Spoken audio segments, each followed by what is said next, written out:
Barrister, নামটা ভুলে গেছি, পলাশ তাপর, দেখেছেন? আমি মনে করেছি ব্যারিস্টার বোধহয় কথাবার্তা স্টাইল ভালো, চেহারা শুরু তো, এতে তো গুন্ডা নয়, তো একটা চামার মনে হচ্ছে আমার কাছে। এ কিভাবে কথা বলে, মার সস গ্যাস সস, আমরা হজরতের ছিলাম না কি ছিলাম, মানে হোয়াট ডু দে সে?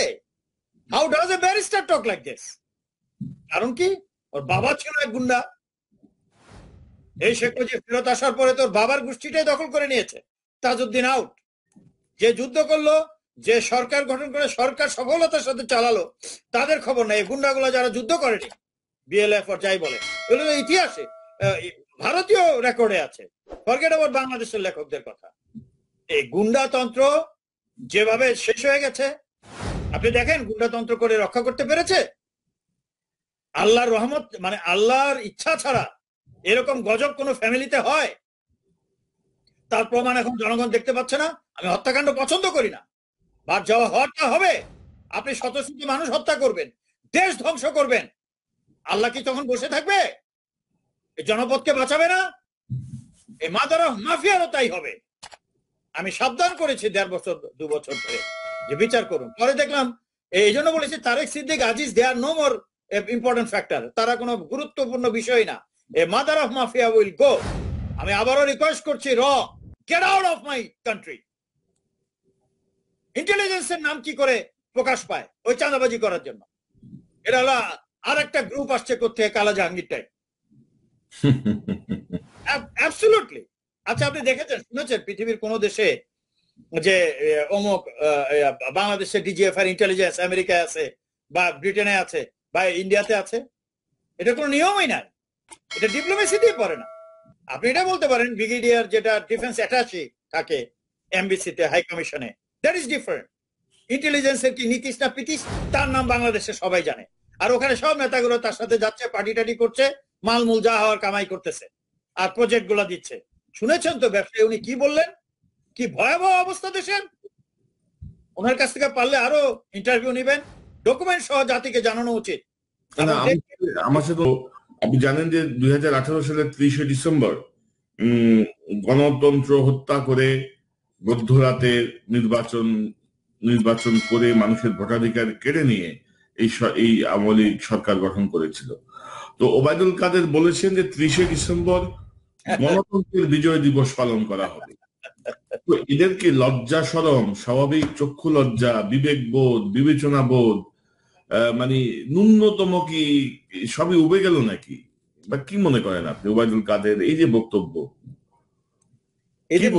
এদের নাম নেওয়াটা ঠিক না। ওবায়দুল কাদের, ইন্নালিল্লাহ, এদের এ সম্বন্ধে আমি আগেও বলেছি, এদের লজ্জা শরম, এরা হলো এদের মাছের চোখ না কি বলে জানো, যাদের মানে চোখ হয় না, কি বলে, পলক পড়ে না। এদের লজ্জা শরম কিছু নাই। তাছাড়া জনগণের ট্যাক্সের টাকায় সিকিউরিটি পাচ্ছে। এরা যদি রাস্তায় কখনো জনগণ একা পায়, তাদের তো হাঁটতেই পারে না, চিগায় মিগে কে মতো হাঁটে, তো ও তো দৌড়াইতেও পারবে না। এরা যে কথাগুলো বলছে, আপনি কেন বলছেন 30শে ডিসেম্বর শুধু গণতন্ত্র হত্যা হয়েছে? গণতন্ত্র হত্যা হয়েছে 2008-এ। আপনারা খেয়াল করে দেখুন, 111 থেকে শুরু করে এটা আমরা বলবো না তো। আপনার ভারতের প্রেসিডেন্ট যে মারা গেছেন, তিনি প্রণব মুখার্জি স্পষ্ট বলে দিয়েছেন হাসিনা পাওয়ারে আসবে। তারপরে আসেন মিস্টার জলিল, 2009-এর ফেব্রুয়ারি মার্চ, ভিডিওটা নিয়ে আমি একবার একটা সময় দেখাবো সবকিছু। তিনি বলেছেন ডিজিএফ এর সাথে যোগাযোগ করে পাওয়ারে আসছে। No election, nothing. 2014 গণতন্ত্র তখনই হত্যা হয়ে গেছে সরকারের। শেখ হাসিনা এবং তার পরিবারের যে গুন্ডাগুলো, যে কি একটা যেন ইম্পসিবল। আমরা এখানে যে টাকা পাচার করছে, এই টাকাগুলো দিয়ে, আমরা এটা নিয়ে আরো বিস্তারিত আলোচনা করব। এই টাকাগুলো দিয়ে বাংলাদেশের সমস্ত মানুষ 2 বছর, প্রত্যেকটা পরিবারকে 10,000 করে টাকা দিলেও 2 বছর চলতে পারবে, এত পরিমাণ টাকা প্রতি মাসে পাচার করছে। আমি কর্নেল শহীদ ভাইকে আমি অনেক অনেক ধন্যবাদ জানাচ্ছি। আপনি যে যুদ্ধটা আপনি শুরু করেছেন, আমি দেশবাসীকে আমার একটাই কথা, সবাই আপনারা ওনার এটাকে অংশগ্রহণ করতে হবে। এটা কোনো রাজনীতিক না, এটা হলো আমাদের জীবন রক্ষার্থে। এটা কোনো রাজনৈতিক প্ল্যাটফর্ম না, এটা আমাদের জীবন রক্ষার্থে, আমাদের সার্বভৌমত্ব এবং আমাদের যে এই সরকারকে উৎখাত করার জন্য, এই সংবিধানটাকে নতুন করে সংশোধন করার জন্য, এই জনগণের জন্য, প্রত্যেকটা মানুষের অধিকার নিশ্চিত করার জন্য আপনাদের এক হতে হবে। কারণ এই দেশটা সকলের, এটা কারো বাবার দেশ না, এবং অন্যায়ের প্রতিবাদ সবাইকেই করতে হবে। আমি এই গত 8টা মাস যাবত আমি ঠিকভাবে ঘুমাতে পারছি না। আমি শুধু অ্যানালাইসিস করেছি কারা এই সরকারের পক্ষে এবং কারা বিপক্ষে। অনেকে দেখা যায় যে বিভিন্ন জায়গায় কথা বলে, সরকারের পক্ষে বিপক্ষে কথা বললেও কিন্তু সরকারের লোকজনই কিন্তু অনেকে কথা বলতেছে মানুষের দৃষ্টি লক্ষ্য এগুলো বিভ্রান্ত করার জন্য, আর কিছু না। বাট অনেক এভিডেন্স, এই কারণ তাদেরই স্বীকারোক্তি আছে যেগুলো কারা কারা ইনভলভ, এগুলো দাসী। জি রাজু ভাই, একটা জিনিস দেখেন, আমি তাদেরকে আইসোলেশন গাউন দিয়েছিলাম, একটা জিনিস যে গাউনটা উহানে ব্যবহার করেছিল করোনার সময়, চীনের উহানে যে আইসোলেশন গাউনটা ব্যবহার করেছিল 100% প্রোটেক্টেড, এটা কিন্তু ইউএসএ তেও তখন পাই নাই কেউ। তখন আমি তাদেরকে ওই আইসোলেশন গাউনটা বললাম যে এটা আপনারা ব্যবহার করুন, কারণ বাংলাদেশে যেগুলো একটা স্বাস্থ্যমন্ত্রী পিপিই উচ্চারণই করতে পারে না, পার্সোনাল প্রোটেকশন ইকুইপমেন্ট উচ্চারণ করতে পারে না, তাকে স্বাস্থ্য মন্ত্রণালয়ে রাখা হয়েছে। তাকে আমি বললাম তাদেরকে যে এই পিপিইটি যদি ইউজ করে, এটা একটা আইসোলেশন গাউন, বাংলাদেশে কোনো ডাক্তার ইনফেক্টেড হবে না, কিন্তু তারা ওইটা প্রধানমন্ত্রীর একজন উপদেষ্টাকে এটা দিল, উনি ওই স্যাম্পলটা ইউজ করে বিদেশে এক্সপোর্ট বিজনেস করেছে, কিন্তু বাংলাদেশের মানুষের জন্য ওই কোয়ালিটি আপনার আইসোলেশন গাউন কাউকে দেয় নাই, যার কারণে বিনা সুরক্ষায় ইনফেক্টেড হয়েছে অনেক। আপনার প্রচুর ডাক্তার কিন্তু মারা গিয়েছে, সেনাবাহিনীর কর্মকর্তা, আমলা এবং সাধারণ মানুষ কিন্তু প্রতিনিয়ত মারা যাচ্ছে। আমি যখন প্রতিবাদ করেছিলাম ওই মুহূর্তে যদি সরকার একটু অ্যাটেনশন হতো, বাংলাদেশ এখন এত ইনফেক্টেড হতো না। দর্শক শুভেচ্ছা দিন, আসসালামু আলাইকুম, আপনাদের সবাইকে স্বাগত জানাচ্ছি আমি কনক সারোয়ার আজকের আলোচনায়। দর্শক, আজকে আমাদের সঙ্গে কথা বলবেন আপনাদের অত্যন্ত জনপ্রিয় মুখ, আপনারা যার কথা শুনতে ভালোবাসেন, কর্নেল অবসরপ্রাপ্ত শহীদ উদ্দিন খান। শহীদ ভাই, আপনাকে স্বাগত জানাচ্ছি আজকের আলোচনায়। কেমন আছেন? আমি ভালো আছি, আপনি ভালো আছেন? জি আলহামদুলিল্লাহ শহীদ ভাই। আমি অত্যন্ত দুঃখের সাথে বলছি, আপনি আপনার দায়িত্ব পালন করেই চলেছেন। গতকাল আপনি অত্যন্ত এখনো ইউ আর হাইলি মর্নফুল, শোকাহত আছেন আপনার মার 10ম মৃত্যুবার্ষিকী। আমরা দোয়া করছি, ওনার তার মাগফিরাত কামনা করছি, এবং তিনি যে সন্তানাদি রেখে গেছেন সবাই যেন ভালো থাকেন, আপনিও যেন ভালো থাকুন। সংগ্রামের কাজ করে যাচ্ছেন। ধন্যবাদ। পাশাপাশি আসলে আমি আরো বেশি আপসেট ছিলাম যেহেতু যে ওই দিনই বাংলাদেশে আপনাদের মা বাপের প্রপার্টির উপরে খাওয়া বিস্তারের চেষ্টা, মাফিয়ার গুন্ডাতন্ত্র, গুন্ডারা বিক্রির নোটিশ দিয়েছে। আমি স্ট্যাটাস দিয়েছি আপনার কমেন্টসে, আপনার ফেসবুকে, যে এই মাদারা মাফিয়ারা অসম্মানের সাথে পৃথিবীর থেকে যাবে। আপনাদের সম্মান, আপনার মা বাপের সম্মান, ইজ্জত, দোয়া মানুষের থাকবে। গুন্ডারা দিলে কি হবে? আর আজকাল তো পুলিশও শোনা গেছে আমাদের দেশের লোক নাই, বাইরের দেশের লোক আছে। অতএব কি হচ্ছে না হচ্ছে সবগুলোরই পতনের সময় হয়ে গেছে। না, সবকিছুই নাথিং গো আনচ্যালেঞ্জড, হবে না। বাংলাদেশ যুদ্ধের মাধ্যমে হয়েছে। মাদার অফ মাফিয়া তো নিজে ছিলেন পাকিস্তানিদের সাথে ঢাকা শহরে, তার বাবা ছিলেন পাকিস্তানিদের সাথে পাকিস্তানে। হ্যাঁ, এসব তো আসবে আস্তে আস্তে, ডকুমেন্টারিলি আসবে। তো ওনারা যুদ্ধের কি বুঝবে? আমরা তো হত্যাকাণ্ড দেখেছি, রক্ত দেখেছি, ডেড বডি দেখেছি। যেই পাকিস্তানিদের হাত রক্তে লাল ছিল, সেই রক্তে লাল হাতে মিষ্টি বিতরণ করেছে তার সন্তান জয় হয়েছে ঢাকাতে। তারা গুন্ডামি করবে না, দখল করবে না, আমার লোককে হত্যা করবে না, লুট করবে না, কারা করবে? তারেক সিদ্দিকরা ঢাকায় ছিল, লুটপাট করেছে। একটা ভারত থেকে, আমার তো ভারতেও ফ্রেন্ড আছে, তারা একটা আর্টিকেল পাঠিয়েছে, তারেক সিদ্দিকীর নানা অর্থাৎ আইবি রহমানের মা, তারেক সিদ্দিকীর মার, সরি আইবি রহমানের বাবা, তারেক সিদ্দিকীর মার বাবা, যে ঢাকা ইউনিভার্সিটি যে প্রিন্সিপাল না কি ছিল, প্রফেসর, তার মামা হলো ফরিদ, পসিবলি তার ছেলে। মানুষ ধরে ধরে এনে সামরিক বাহিনীদের, আর্মির হাতে হত্যাকাণ্ড ঘটাতো। তার মানে কি? এই গুন্ডাতন্ত্রটা তখনই ছিল সব একসাথে। এগুলো সব আসবে ডকুমেন্ট সহ। আওয়ামী লীগ আসলে আমি যতটুকু বইটই যতটুকু পড়ি বা ইতিহাস সম্পর্কে যতটুকু জানি বা আপনারা যতটুকু বলেন, তাতে বোঝাই যায় যে আওয়ামী লীগ ঐতিহাসিক ভাবেই মানে দখল, লুটপাট, গায়ের জোরে বিশ্বাসী, ষড়যন্ত্রের মাধ্যমে ষড়যন্ত্র, লুটপাট, গায়ের জোর, এগুলো তাদের পলিটিক্স এর মূল বিষয়। তো কর্নেল শহীদ, আমাদের সঙ্গে আরেকজন অতিথি যোগ দেবেন একটু পরে। তার আগে আমরা আপনার কাছ থেকে জানতে চাই যে এই যে সাম্প্রতিক সময়ে আমরা দেখলাম যে সেনাবাহিনীতে বেশ কিছু পদোন্নতি হয়েছে, বেশ কিছু নতুন পোস্টিং হয়েছে, গুরুত্বপূর্ণ পোস্টিং, লাইক আরডকের পোস্টিং, কিউএমজির পোস্টিং সহ মিলিটারি সেক্রেটারি পোস্টিং, সব মিলিয়ে কি মনে করছেন সেনাবাহিনীর এই যে পরিবর্তনটা? পরিবর্তন তো এখন যা মনে হচ্ছে মাদার অফ মাফিয়া আমাদের টেলিফোন কথোপকথনের মাধ্যমে সেনাবাহিনীর সেনাপ্রধান যে চাকুরিরত আজিজ, সে তো সব চরিত্র বলে দিল, যত দুর্নীতি, যত হত্যাকাণ্ড, গুম ইত্যাদি, প্রেসিডেন্ট থেকে শুরু করে প্রধানমন্ত্রী থেকে শুরু করে তারেক সিদ্দিক, জিয়া, সবার নাম বলে দিল, ডিজিএফআই।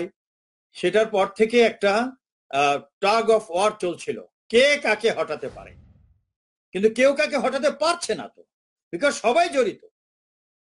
আজিজ, আপনাকে আমাকে প্রশ্ন করেছিলেন যখন আপনি প্রথম যখন টেলিফোন যে ফাঁসটা করলেন, টেলিফোন আলাপ, তখন প্রশ্ন করেছিলেন যে আজকের পরে কি তারেক নাম কি যেন আজিজের চাকরি থাকবে? আপনার মনে আছে প্রশ্নটা? আমি তখন বলেছিলাম আমি জানি না, তবে চাকরি থাকারই কথা, বিকজ আজিজ তো মরণ কামড় দিবে। আজিজ যদি সেনাবাহিনী থেকে বের হয়ে বাইরে যায়, তাকে জনগণই মেরে ফেলবে, বিএনপি জামাত বা আওয়ামী লীগ দিয়ে কথা না, সাধারণ জনগণ, যে তুমি আমাদের গণতন্ত্র হত্যা করেছো শেখ হাসিনার সাথে মিলে। হ্যাঁ, শেখ হাসিনাকেও যদি রাস্তায় ফ্রি পায় একই কাজ হবে, ফ্রি এক সময় করে ফেলবে জনগণ, চিন্তা করেন না। তখন আমি বলেছিলাম যে চাকরি খাওয়া তো সোজা না, বিকজ সবাই এক রোশনের যে ওই জিনিসটা একসাথে। সো তারপরেও হাসিনা চেষ্টা করেছে, পারেনি। এই যে আপনি বলছিলেন আমরা খবর ছিল যে তাকে ডাকবে গণভবনে, তারপর কিছু একটা করবে, ওর ব্যবস্থা ছিল, কিন্তু আমরা বলার পরে তারপরে অন্য পদ্ধতি নিয়েছে। এবং এই যে পোস্টিং গুলো, এগুলো কিন্তু আগেই দিয়েছিল আজিজ, সেগুলো স্যাংশন করেনি, অ্যাপ্রুভাল দেয়নি, এখন দিয়েছে। তো আপনি মনে করেন না এতে শেখ হাসিনার পরাজিত? It's a game. Sheikh Hasina এগুলো তো শয়তান, বেসিক্যালি রক্তর মধ্যে শয়তানি। আপাত দৃষ্টিতে মনে হচ্ছে যেন আজিজ সাহেব বিজয়ী হয়েছেন, প্রধান বিজয়ী হয়েছেন, শেখ হাসিনা একটু ব্যাকফুটে আছেন। কিন্তু শেখ হাসিনার যে কৌশল আমরা দেখেছি, বিভিন্ন সময় দেখেছি, তাতে আসলে বিষয়টি একটু অন্য কিছুই ইঙ্গিত করে। তার মধ্যে দেখেন আবার তারেক সিদ্দিক বাটপারটা চলে আসছে লন্ডনে। এই বাটপার কিন্তু গতবারও আসছিল। এই বাটপারের আরেকটা ইতিহাস বলি আপনার, 2014-15 তার খুব খারাপ অবস্থা চলছিল সেনাপ্রধানের সাথে, তখনকার আইকিবি বাটপারটারে পাত্তা দিত না। একদিন আমাকে বলিয়ে ফেলেছে, ওই যে বললাম না উড়া চিঠি লিখেছে, আমরা স্যার আপনি প্রাইম মিনিস্টারকে বলেন, আকবর বা এই চিফের বিরুদ্ধে লেখার দরকার কি? তো ওটার জন্য তো আমাকে এফেক্টেড করলো। তারপরে সে লিখে বলল যে না, এ বেশি বেড়ে গেছে, তো সেটা প্রকাশ করলো। এক সময় at one stage he told me যে দেখো আমি কবে সালারি চাকরি টাকরি থেকে তুমি পিএইচডি করতেছো, তোমার লন্ডনে চলে যাবো পিএইচডি করতে। মানে তখন অর্থাৎ সে এদের হলো লুটপাট করে হত্যা করে হলো এক্সক্লুসিভ ক্ষমতা এরা এনজয় করতে জানে। আজিজের তারেক সিদ্দিকের মাধ্যমে লুটপাটটা হচ্ছিল না, আজিজের সাথে লুটপাট হচ্ছে। আজিজ যখন দেখলো কি ব্যাপার, 100% তো খেয়ে ফেলে, যেমন আমার ব্যবসার 100% মানে উইদাউট ইনভেস্টমেন্ট খেয়ে ফেলেছে। হ্যাঁ, তো ওইরকম আজিজ কেন দিবে না? দুর্নাম হলে তো ভবিষ্যতে আজিজই চার্জশিট হবে, এই যে দুর্নীতিগুলো হচ্ছে। এই জন্য এখন সে এর আগে একবার চলে আসছে, গতবার, এবারও চলে আসছে। এগুলা সব নাটক, মনে করেন না যে he has been স্যাকড। R sec হলেও কি, আপনাকে আমি বলেছি আমার আগে সমস্যা ছিল তারেক সিদ্দিককে নিয়ে, তার বিচারে। যখন বিচার করেনি 3 মাস হয়ে গেল, আমি তো বলছি mother of mafia is the target. আজিজের কি হলো আর তারেক সিদ্দিকের কি হলো আমার কিচ্ছু আসে যায় না। এখন একমাত্র target a mother of mafia Sheikh Hasina has to go and we will establish the real democracy by drafting একটা নতুন কনস্টিটিউশন ড্রাফট করে এবং জনগণের মাধ্যমে অ্যাপ্রুভাল নিয়ে। তারপরেও মনে হচ্ছে আপাত দৃষ্টিতে Aziz is successful. Any time আপনি দেখবেন আজিজ নাই। আই এম টেলিং ইউ, এই mother of mafia don't know. আর এদিকে র হ্যাজ এন্টার্ড হিয়ার। র তো আগের থেকে আছে, র এখন একটা নতুন গেম খেলছে। গেমটা কি? সেটা হলো আজিজকেও আলাদাভাবে কন্ট্রোল করছে, হাসিনাকেও করছে, মাদার অফ মাফিয়াকে। বাই দেন তারা পুরোটা নিয়ে নিচ্ছে। যেমন সে এই একটা অ্যাম্বাসেডার, আপনার পলিটিক্যাল অফিসে যাচ্ছে এবং বলছে, আমি একটা স্ট্যাটাস দিয়েছি যে শেখ হাসিনা মানে কি বলে এটাকে, আওয়ামী লীগই তার একমাত্র বন্ধু। উনি স্পেসিফিক যে কথাটি বলেছেন সেটি হচ্ছে যে আওয়ামী লীগের যারা আছে তারাই ভারতের বন্ধু। এক্স্যাক্টলি, এটা তো ভারতের কনস্টিটিউশন বিরোধী, নাম্বার ওয়ান। নাম্বার টু, সার্কের কনসেপ্টের বিরোধী, সার্ক যেটা আছে। নাম্বার থ্রি, ভারতীয় জনগণ এই কথা জীবনে বলবে না, পলিটিশিয়ানরা জীবনে কথা বলবে না। এই আপনার এখানে যে হাই কমিশনার আছে এটাও কিন্তু এর পার্ট। আপনি দেখবেন it is a breeding ground for the Indian South Block. South Block মানে সবকিছু কন্ট্রোল করে, যেটা security, foreign policy and all this things. ওখানে আমার তো ইন্ডিয়ান কিছু ফ্রেন্ডও আছে, ফোন টোন করে, অফিসারও আছে। এরা বলে যে এর জন্য আজকের ইন্ডিয়ার এই অবস্থা। কেন? আপনি দেখেন একমাত্র সফলে হাসিনা ফ্যামিলি। এই আওয়ামী লীগে তো গেছে দেখানোর জন্য। এর আগের কথা যে আমি বললাম হাসিনা ফ্যামিলির সাথে, এরা এটা ব্যবহার করে বাংলাদেশকে শোষণ করতে পারে আর বাংলাদেশকে ডিভাইড করে রাখতে পারে। তা আমি বাংলার জনগণকে বলবো, এইসব জুজুর ভয় এত ব্যর্থ এই আমি বইয়ের মাধ্যমে দেখাচ্ছি। Should I show you reference, Indian রাইটারের লেখা, যে এই ভারতকে কখনো পজিটিভলি হেল্প করতে পারেনি এই আপনি দেখেন, এই যে চায়না যে দখল করে নিল আপনার এখনো 30 কিলোমিটার স্কোয়ার কিলোমিটার লাদাখ অঞ্চলে, কি করেছে? আর্লি ইনফরমেশন নাই তো। কেননা প্রত্যেকটা অফিসার, এর অফিসারই বলেছে প্রত্যেকটা অফিসার ক্রিমিনাল এবং টাকা কামাই করে। আর বাংলাদেশে ব্রিডিং গ্রাউন্ড কেন? এখান থেকে কোটি কোটি টাকা এই হাই কমিশন, রয়্যাল লোকরা কামাই করে এবং এখান থেকে দেখবেন তারা প্রমোশনে আমেরিকা যায় বা সেক্রেটারি হয় ইন্ডিয়াতে। কেন জানেন? পলিটিশিয়ানদের এইসব ক্ষেত্রে কোনো নিয়ন্ত্রণ নাই। এখান থেকে যে সেক্রেটারি হয়, বিকজ সাউথ ব্লকে অফিসাররা বলে যে মানে যোগাযোগ করলে আর টাকা পয়সা থাকলে ভালো পোস্টিং হয়। আপনি দেখেন, হিসাব করে দেখেন, বাংলাদেশ থেকে সবাই ভালো পজিশনে এখান থেকে গেছে, বিকজ আমাদের পলিটিক্যাল যে উইকনেস, এই উইকনেসটা তারা মানে এক্সপ্লয়েট করে এই কাজগুলো করে।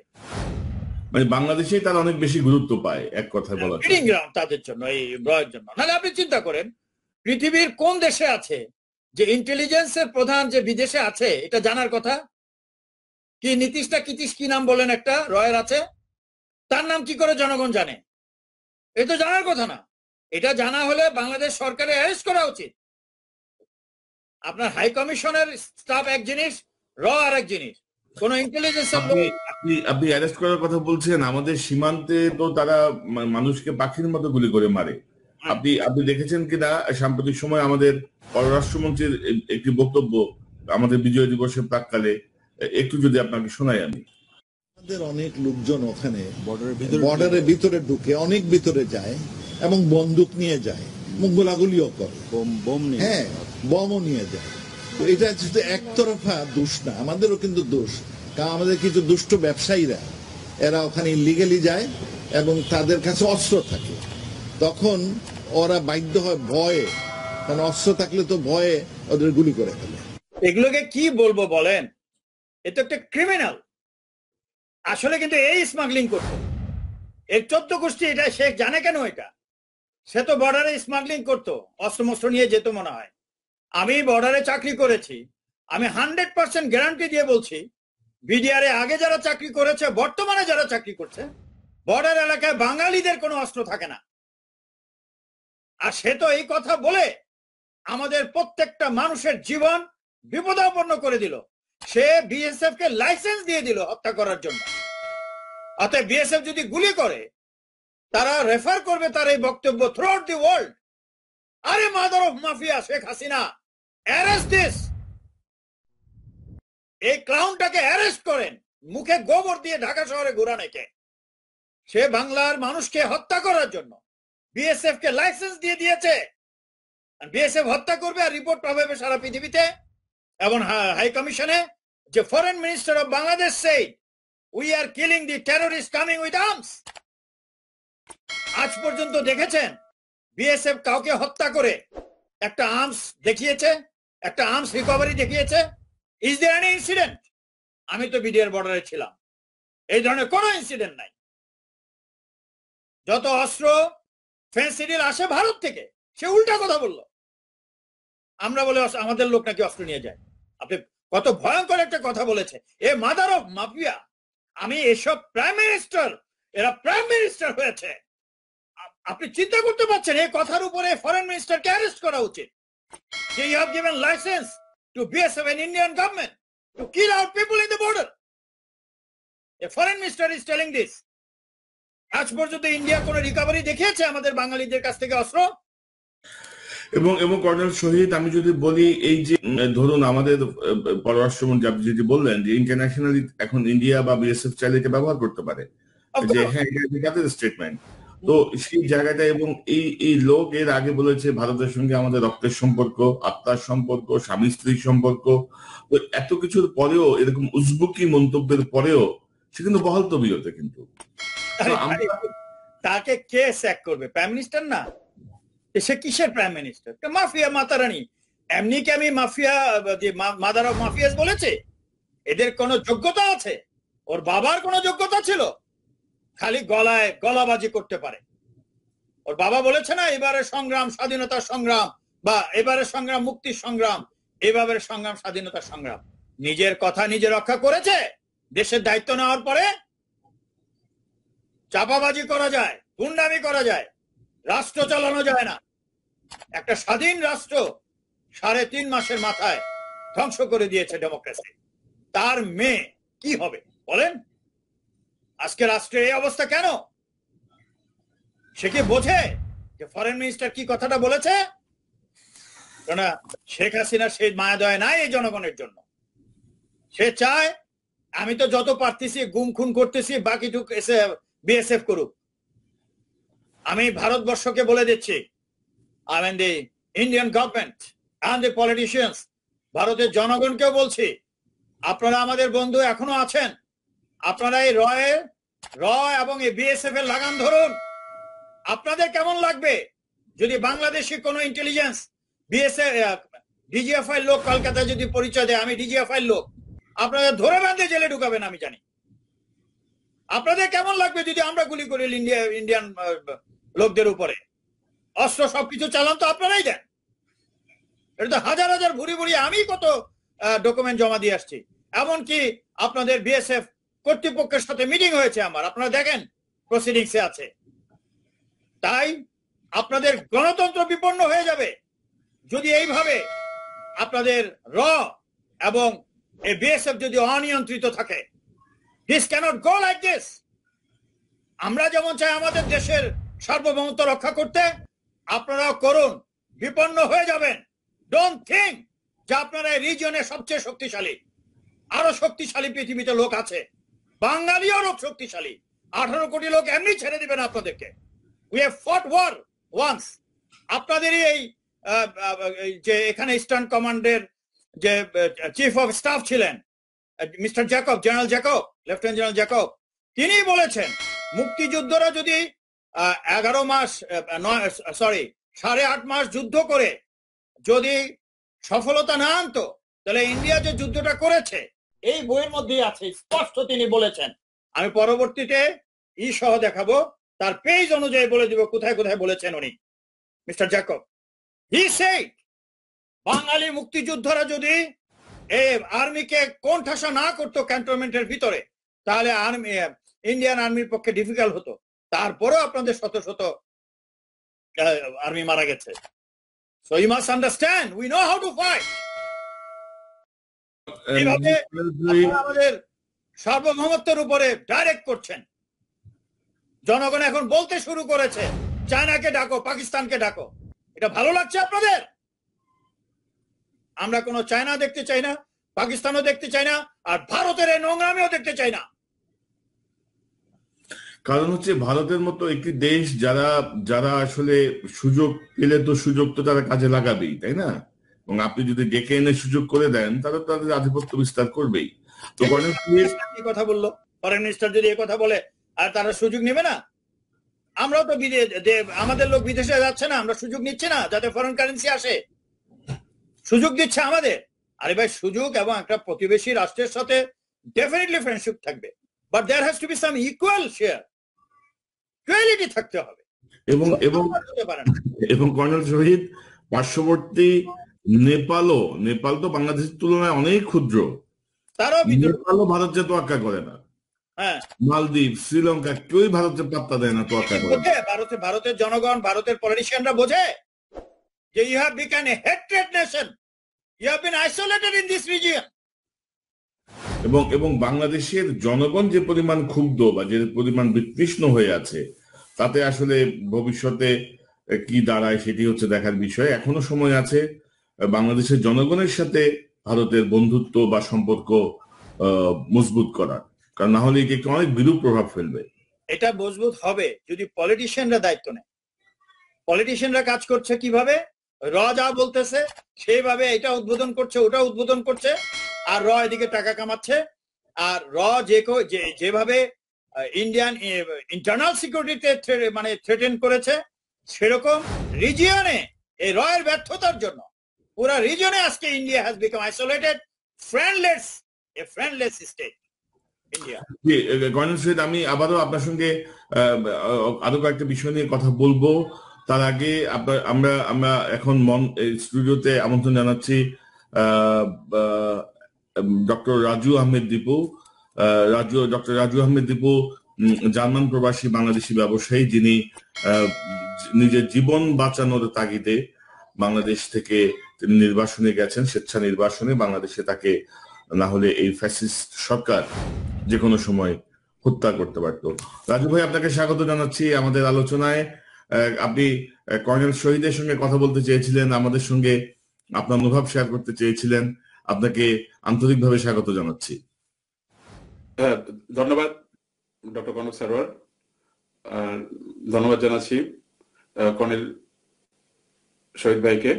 ওনার অক্লান্ত পরিশ্রম, দীর্ঘ অনেকগুলো এপিসোড আমি দেখেছি। অ্যাকচুয়ালি আমি প্রকৃতপক্ষে মানে সরাসরি যারা বাংলাদেশে ক্রাইম করছে, যেমন সমস্ত ক্রাইম গুলো, সমস্ত করাপশন এবং দেশের যে বর্তমান সিচুয়েশন, সবকিছুর জন্য কিন্তু প্রাইম মিনিস্টার দায়ী, শেখ হাসিনা নিজে দায়ী। তার জ্বলজ্বন্ত প্রমাণ আমি নিজে, কারণ অনেকগুলো করাপশন করেছে এই করোনাকালীন, অনেক দুর্নীতি করেছে, যার অনেক এভিডেন্স আছে, যেগুলো পরবর্তীতে আমি আপনাদেরকে দেখাবো, পরবর্তীতে দেশবাসী দেখতে পারবে। তো প্রিয় দেশবাসী, আসসালামু আলাইকুম। তো বর্তমান যে পরিস্থিতি চলছে, সরকারের যেসব উন্নয়ন, যে ধরনের প্রকল্প, যা কিছুই আপনারা দেখছেন, সবকিছুই কিন্তু একটা মিথ্যা, বানোয়াট এবং বিভিন্ন ধরনের প্রভাকাণ্ডা দিয়ে এরা একটা ভীতিকর পরিস্থিতি সৃষ্টি করছে। দেখাচ্ছে যে আসলে উন্নয়ন, কিন্তু কোনো উন্নয়নই হচ্ছে না। একদিকে দেশের টাকা মানে বিভিন্ন দেশে পাচার করছে, এবং যারা পাচার করছে এগুলো সম্পূর্ণ কিন্তু প্রাইম মিনিস্টারের লোকজন, তাদের ফ্যামিলির লোকজন। অনেক শত শত প্রুফ আছে, এই ধরনের ডকুমেন্টারি আকারে দেখাবো। কারণ বাংলাদেশের অ্যাকচুয়ালি মানুষ তো আগামীকালকে কি দেখবে, কি চিন্তা ভাবনা করবে, তা কিন্তু নির্ভর করে মিডিয়া, এবং এই মিডিয়াগুলো সরকার দ্বারা নিয়ন্ত্রিত হচ্ছে, যার কারণে প্রতিদিন মানুষ মিথ্যা তথ্য, বিভ্রান্তকর তথ্য উপস্থাপন, নানান ধরনের যুক্তিক যে টকশো গুলো হচ্ছে, এ থেকে কিন্তু জনগণ মানে মানসিকভাবে একটা আসক্ত, ভিন্ন পরিস্থিতি সিচুয়েশন হয়ে গেছে। মানে তারা কি চিন্তা করবে তা কিন্তু ডিপেন্ড করতেছে সরকারের আইসিটি ডিপার্টমেন্ট। তারা কিন্তু এপিসোড আকারে বিভিন্ন ধরনের ড্রামা, ট্র্যাজেডি, যা কিছু ঘটতেছে, জঙ্গি নাটক, মানে প্রত্যেকটা জঙ্গি হিসেবে যাদেরকে হত্যা করা হয়েছে, আমি আমার কাছে যে মানে ফোন কনভারসেশন আছে, সম্পূর্ণ তাদের ভয়েস রেকর্ড আছে প্রমাণ সহকারে, যে বাংলাদেশে এখন পর্যন্ত যতগুলো গত 10-12 বছরে যতগুলো জঙ্গি তৎপরতা হয়েছে, জঙ্গি হিসাবে সাধারণ মাদ্রাসার এতিম ছাত্রদেরকে যেভাবে হত্যা করা হয়েছে, সবগুলো একটা সরকারের নাটক। একটা আন্তর্জাতিক ভাবে তারা এগুলো দেখাচ্ছে যে দেশে জঙ্গি আছে, এই সরকার জঙ্গি উৎখাতে বলিষ্ঠ ভূমিকা পালন করতেছে। সবগুলো কিন্তু মিথ্যা নাটক, এবং এইসব নাটক দেখানোর কারণে অনেক সেনাবাহিনীর অফিসারকেও মারা হয়েছে, অনেক পুলিশের প্রশাসনের ঊর্ধ্বতম কর্মকর্তাদেরকেও মারা হয়েছে। ডক্টর রাজু, এই বিষয়গুলো আপনার সঙ্গে আমার কথা হয়েছে, আমি এই বিষয়গুলো সম্পর্কে জানি, এবং আমি দর্শকদের বলতে চাই, আমি দর্শকদের বলতে চাই যে ডক্টর রাজু আহমেদ বাংলাদেশে করোনাকালীন সময়ে তার সাহায্যের হাত বাড়িয়ে দিয়েছিলেন একজন আন্তর্জাতিক পরিমণ্ডলের ব্যবসার সঙ্গে যুক্ত থাকার সুবাদে। তার সাথে চায়নারও ভালো যোগাযোগ ছিল, চীনের ব্যবসায়িক প্রতিষ্ঠানের যোগাযোগ ছিল, কিন্তু শুধুমাত্র কমিশনের জন্য, শুধুমাত্র ঘুষের টাকার জন্য সরকার তার এই প্রস্তাবগুলো প্রত্যাখ্যান করে বাংলাদেশের মানুষকে মৃত্যুর মধ্যে ঝুঁকিতে ফেলে দিয়েছে এবং প্রচুর ডাক্তার, প্রচুর সেনাবাহিনী সহ প্রচুর মানুষ ইতিমধ্যে সুরক্ষার অভাবে মারা গিয়েছে। আচ্ছা, একটা পয়েন্ট বলছি এখানে। Welcome mister Raju, doctor Raju. এটা নতুন ধরনের আপনি আমাদের আপনার মঞ্চটাকে অবশ্যই আপনার যে মঞ্চটা বর্তমানে যে গণ অভ্যুত্থান এবং যে সংবিধান সংশোধন, অ্যাকচুয়ালি দেশের যে সিচুয়েশন, সংবিধানকে যদি পুনরায় যদি নতুন গঠনতন্ত্র না করা হয়, সংশোধন না করা হয়, তাহলে এই ধরনের কোনোভাবেই দেশের জনগণের পক্ষে অথবা জনগণের জন্য কোনো কাজই দিবে না। সেজন্য I appreciate you, really you are doing a great job for the nation, for our country, for our peoples. সেজন্য আমি আপনার যে মঞ্চ, এই মঞ্চকে আমি পূর্ণ সমর্থন জানাচ্ছি। আমার সমস্ত বিজনেস ইউনিট, বিজনেস অ্যাসোসিয়েট এবং বাংলাদেশের যারা এই সরকারের রেশনলে পরে প্রকৃতপক্ষে বিজনেস করতে পারছে না, দেশের বিভিন্ন পৃথিবীর বিভিন্ন দেশে আছে বর্তমানে, তাদের পক্ষ থেকে আমি আপনাকে সমর্থন জানাচ্ছি। ইনশাল্লাহ দেশবাসী প্রত্যেক মানুষ আপনার পাশে দাঁড়াবে। এই দেশের গণতন্ত্র, এটা গণ অভ্যুত্থানের মাধ্যমে, একটা স্বৈর শাসক নয় যে যা করছে, এরা একটা দেশদ্রোহী। এই শেখ হাসিনা যেভাবে দেশ চালাচ্ছে, এদেরকে দেশদ্রোহী সরকার বলা হয়, কারণ তারা সম্পূর্ণ দেশের এবং জনগণের বিপক্ষে কাজ করতেছে। লক্ষ লক্ষ কোটি টাকা পাচার করছে, যেগুলো আপনারা এই রেমিটেন্স দেখছেন, এই রেমিটেন্স গুলো, এই জিডিপি গুলো, এই জিডিপি যেভাবে বৃদ্ধি পাচ্ছে, দেশের যে রেমিটেন্স গুলো বাড়াচ্ছে প্রতি মাসে দেখাচ্ছে। একটা জিনিস দেখেন, আমরা প্রায় এই 100 কান্ট্রির মতো আমরা বিভিন্ন দেশে ঘুরেছি, দেশের বিভিন্ন দেশের মানুষের সাথে এখন পর্যন্ত যোগাযোগ আছে। ইউরোপেই দেখেন, আপনি কনক ভাই, আপনি ইউএসএ তে আছেন, আপনি শহীদ ভাই এখন ইউকে তে আছেন, লন্ডনে। ওইখানকার মানুষজনই এখন কিন্তু বেকার, মানুষ কাজ করতে পারছে না। যেসব প্রবাসীরা কোনো কাজ নেই, নিজেরাই চলতে পারছে না। আপনারা একটা দেখুন, ইউরোপের বিভিন্ন বাংলাদেশি প্রবাসী, এরা বিভিন্ন সময় ফোন করে সহযোগিতা চায়, এরা নিজেরাই চলতে পারছে না। বা সরকার এই সময় দেখুন প্রতি মাসে রেমিটেন্স ব্রেক করছে, রেমিটেন্সের রেকর্ড ব্রেক করছে। মানে কি, এই রেমিটেন্স গুলো কিভাবে বৃদ্ধি পাচ্ছে এগুলো জানতে হবে দেশবাসীর। শুধু এই জিডিপি বৃদ্ধি পেলেই হবে না, এই রেমিটেন্স গুলো সরকারের একটা পক্ষ শুধুমাত্র বাংলাদেশ থেকে অবৈধভাবে এই টাকাগুলো বিভিন্ন দেশে পাচার করছে এবং এগুলো হোয়াইট করে আবার এই টাকাগুলো বাংলাদেশে রেমিটেন্স আকারে পাঠাচ্ছে, যার কারণে এই রেমিটেন্স গুলো বৃদ্ধি পাচ্ছে। সংস্থার নাম বলতে পারবেন এরকম? এখন না, আরেকটা জিনিস দেখুন, সরকার কিন্তু 2% প্রণোদনা দিচ্ছে। এই 2% প্রণোদনার অর্থটা কি? এই দেশের এই 2% প্রবাসীদের জন্য না, কিন্তু প্রবাসীদের যদি কোন ধরনের উদ্দেশ্য থাকতো, এই প্রবাসীদের উপর এত ধরনের নির্যাতন থাকতো না, প্রবাসী 200-250 প্রবাসীকে বাংলাদেশে গ্রেপ্তার করতো না। প্রবাসীরা নিজেরাই তো এখন খুব খারাপ অবস্থা আছে। এই পাপুলের একটা সিন্ডিকেটে দেখুন, এই পাপুল যে গ্রেপ্তার হলো, আপনাকে কিছু এভিডেন্স পাঠিয়েছে। ওই সময় পাপুলে কিন্তু স্বীকারোক্তি দিয়েছে বাংলাদেশের মিনিস্টার এবং প্রাইম মিনিস্টারের ফ্যামিলির অনেকেই কিন্তু এটার সাথে ইনভলভ। সরকার কি করছে, একটা পাপুলকে একটা হাসির পাত্র বানাচ্ছে যে 500 কোটি টাকা তার শালিকার অ্যাকাউন্টে বাংলাদেশে পাওয়া যায়, তার 500 কোটি টাকা দেখাচ্ছে। যে ব্যক্তি তার নিজের শালির অ্যাকাউন্টে 500 কোটি টাকা রাখছে, সে তো 500,000 কোটি টাকার কোনো বিজনেস করেনি, লক্ষ কোটি টাকা পাচার করেছে এই পাপুলের মাধ্যমে। এই টাকাগুলো পাচার করেছে আমিরাতে, কুয়েত থেকে পাচার করেছে, সুইস ব্যাংকে, কানাডাতে ট্রান্সফার করেছে। হ্যালো, হ্যাঁ, ওই যে কুয়েতে আটক বাংলাদেশের যে পাপন না তো, পাপলো না নাকি? What is his name? না, পাপুল, পাপুল এমপি পাপুল। পাপুল, হ্যাঁ। তো বকুল রাখতে পারত। এখানে যে তাকে যখন গ্রেফতার করলো, গ্রেফতারের আগে কিন্তু ওই দেশের আপনার গভর্নমেন্ট কুয়েত থেকে একটা ওয়ার্নিং দিয়েছিল। কিন্তু দেখেন, বাংলাদেশের পররাষ্ট্র মন্ত্রণালয় থেকে আপনার শাহরিয়ার আলম বাংলাদেশ হাই কমিশন কুয়েতকে রিকোয়েস্ট করলো, লেটার পাঠালো যে এটা একটা বিভ্রান্তিমূলক তথ্য, পাপুল কোনো ধরনের অন্যায় করে নাই, এমপি পাপুল টোটালি নির্দোষ। এই ধরনের মর্মে যখন তার একটা স্টেটমেন্ট, একটা রাষ্ট্রদূত যখন বাংলাদেশের পক্ষে ওই ধরনের একটা স্টেটমেন্ট দেয়, তখন কিন্তু আপনার কুয়েতের গভর্নমেন্ট ওটা দেখে তারা কিন্তু ক্ষিপ্ত হয়েছে। পাপুল আসার সাথে সাথেই তাকে কিন্তু গ্রেফতার করা হয়েছে। এই গ্রেফতারের পরে সে কিন্তু স্টেটমেন্ট দিয়েছে যে এখানে আপনার কারা কারা জড়িত, বাংলাদেশের অনেক মিনিস্টার জড়িত, বাংলাদেশের প্রাইম মিনিস্টারের অনেকে জড়িত। এগুলো কিন্তু লক্ষ লক্ষ কোটি টাকা, বাংলাদেশের অনেক মানুষ তো লক্ষ কোটি টাকা কি এটাই তো বুঝে না। আমি আপনাকে দুই একটা প্রশ্ন করি। ফার্স্ট হলো, আপনি বলেছেন আমাদের মঞ্চকে সাপোর্ট করেছেন, বিজনেস কমিউনিটি সাপোর্ট করতে, is very good. I am really grateful to you যে আপনি আমাদের পছন্দ করেছেন। এছাড়া মুক্তি নাই, আপনি কেন, সারা দেশের লোকে আসছে, ফাইন। পয়েন্ট হচ্ছে সবাইকে একথা, এছাড়া উপায় নেই, দেশ বাড়বে না, সোজা কথা। না, এখন যেটা বলছি আপনাকে, জনগণের মুক্তি নেই তো, কারণ এই যে আপনি জনগণ এখন প্রণোদনার কথা হিংস্র বললেন, আয়নার মুখে আছে বর্তমানে। আমি যেটা বলছি প্রণোদনার কথা বললেন, যেটা যে এই সরকার দিয়েছে ইসের সময়, কি বলে, ভাইরাস যখন শুরু হয়েছে, সে প্রণোদনার টাকাগুলো ব্ল্যাক মানি আবার বিদেশে পাঠিয়েছে, আবার হোয়াইট করে নিয়ে আসছে ওই বিভিন্ন এজ ইউ সে ফাউন্ডেশনের মাধ্যমে।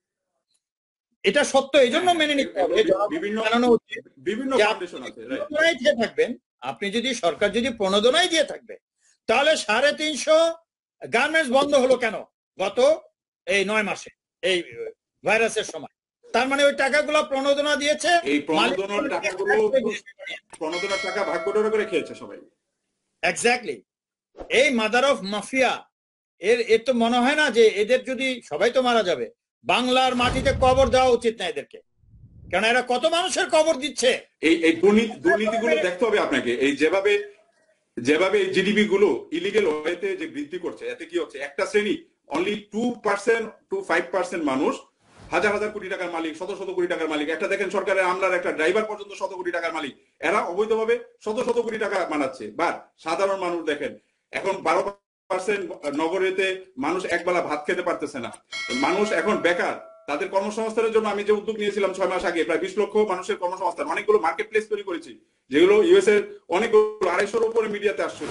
তো বাংলাদেশ সরকারকে যখন আমি প্রপোজাল করলাম যে মানুষগুলোকে, যারা আপনারা আইসিটি ডিপার্টমেন্ট থেকে কি করেছে দেখেন, 5000 লোক নিয়োগ করেছে শুধুমাত্র ফেসবুক সোশ্যাল মিডিয়াতে, যারা কমেন্ট করে, এগুলো মেয়ে ছেলে বিভিন্ন ধরনের ফেক আইডি করে সরকারের গুণগান গাওয়ার জন্য। আপনি দেখবেন যে এমন এমন মেয়ের ছবি দিয়ে এমন এমন উক্তি দিচ্ছে, যখন সাধারণ মানুষ বিভ্রান্ত হয়, চিন্তা করে যে এই মেয়েটাকে কিভাবে খারাপ রিপ্লাই দিব। বাট এরা তো হলো এজেন্ট, এই আইসিটি ডিপার্টমেন্ট থেকে এরা প্রতিনিয়তই, এরা হলো পেড এজেন্ট, তাদেরকে টাকা দেওয়া হচ্ছে যেন জনগণকে বিভ্রান্ত করা যায়। আমি তাদেরকে সাজেস্ট করলাম, দেখেন যে সময়টা আপনারা জনগণকে বিভ্রান্ত করার জন্য সময় নষ্ট করছেন, সেই সময়টা যদি দেশবাসীকে কাজে লাগানো যায়, এই যুব শক্তিগুলোকে কাজে লাগানো যায়, তখন তো দেশের জিডিপি মানে এমনি বেড়ে যাবে। কর্মসংস্থান যখন বাড়বে এই দেশে, তখন কিন্তু অপরাধ অটোমেটিক নির্মূল হয়ে যাবে। এই যে আপনার যে আদালত মানুষকে, আমাদেরকে আদালত থেকে অনেক কিছুই, আমাদের যে ভরসা যে না আদালতে গেলে অন্তত বিচার পাবো, এই আদালতের ভিতরে তো ক্রাইম হচ্ছে। একটা আদালতের, এই যে যখন করোনার সময় ভার্চুয়াল কোর্ট হলো, এই ভার্চুয়াল কোর্টের একটা ওয়েবসাইট তৈরি করেছে 100 কোটি টাকা, এটা প্রমাণ আছে আমার কাছে। আমি তাদেরকে অ্যাডভাইস করেছিলাম কিভাবে ভার্চুয়াল কোর্টটা করবেন, কিভাবে আপনারা এটাকে এই ডিজিটালাইজেশন করবেন। আমি তো আরো 2 বছর আগেই আইনজীবীদের জন্য অ্যাপস তৈরি করেছিলাম, উকিল চাই। কারণ দেখলাম যে দেশের প্রত্যেকটা সেক্টর আপনি যেখানে যাবেন সেখানেই দুর্নীতি, সেখানেই ক্রাইম। মানুষ শুধু টাকা টাকা, মানে মরার আগ পর্যন্ত শুধু তাদের টাকারই প্রয়োজন। ওই যখন করোনার সময়, যখন আমার ওই একটা ভিডিও, আমি যখন দেশবাসীকে আহ্বান জানালাম যে সরকারের পক্ষ আমার কাছ থেকে 20% কমিশন যাচ্ছিল, ওই তথ্যটা যখন আমি ভিডিওটা প্রকাশ করি, তো দেশের সবাই কিন্তু দেখেছিল। ওই মুহূর্তে পিএম এর আপনার দপ্তর থেকে তাদের সেক্রেটারি, ওই ইউনিট, ওনার পিএস, তারপরে আরো অনেক আইসিটি ডিপার্টমেন্ট থেকে আমার সাথে যোগাযোগ করেছে, এবং তারা আমাকে আশ্বস্ত করলো যে না, তারা দেশবাসীর সুরক্ষা নিশ্চিত করবে, আপনি শান্ত থাকেন। এদিকে আমাকে শান্ত করানোর কথা বলে, ওদিকে আমার বাসায় গিয়ে বাবা মাকে আপনার ডিজিএফআই টিম এই তুলে নেওয়ার জন্য হুমকি দিল, আমার কয়েকটা ফ্রেন্ডকে এনএসআই টিম ধরে নিয়ে গেল, আমার অফিসের স্টাফরা পর্যন্ত ভয়ে চলে গেল। তো এইভাবে ওরা এটা না করে, তখন আমি বললাম আমাদের এগুলো যা কিছু করেন, আমার দেশের মানুষের জন্য আপনাদেরকে অবশ্যই কাজ করতে হবে এই মুহূর্তে, কারণ আপনারা ভুল তথ্য দিচ্ছেন, 2 নম্বরই কাজ করতেছেন, এভাবে তো দেশের মানুষের সুরক্ষা হবে না। তখন তারা আমাকে আশ্বস্ত করলো, আপনি চুপ থাকেন, আপনি কোনো স্ট্যাটাস দিয়েন না, আমরা দেশবাসীর জন্য কাজ করব। এবং তখন কি করলো, 20% যখন বললাম, তখন আমার কোম্পানির আপনার ওই একটা লেটার আমি দিয়েছিলাম, দেখেন ওই আমার কোম্পানির আপনার পুরো কোম্পানিটাই আমি বললাম যে এটা কোম্পানি ফ্রি নিয়ে যান অন্তত, কারণ চায়নার মেডিকেল অ্যাসোসিয়েশনের সিনিয়র ভাইস প্রেসিডেন্ট টিম আমার জন্য কাজ করছে, আপনারা যে প্রাইজে পাবেন এই প্রাইসে তো কেউ দিতে পারবে না। এবং আমার প্রোডাক্টটা অ্যাকুরেসি 98.3% ছিল।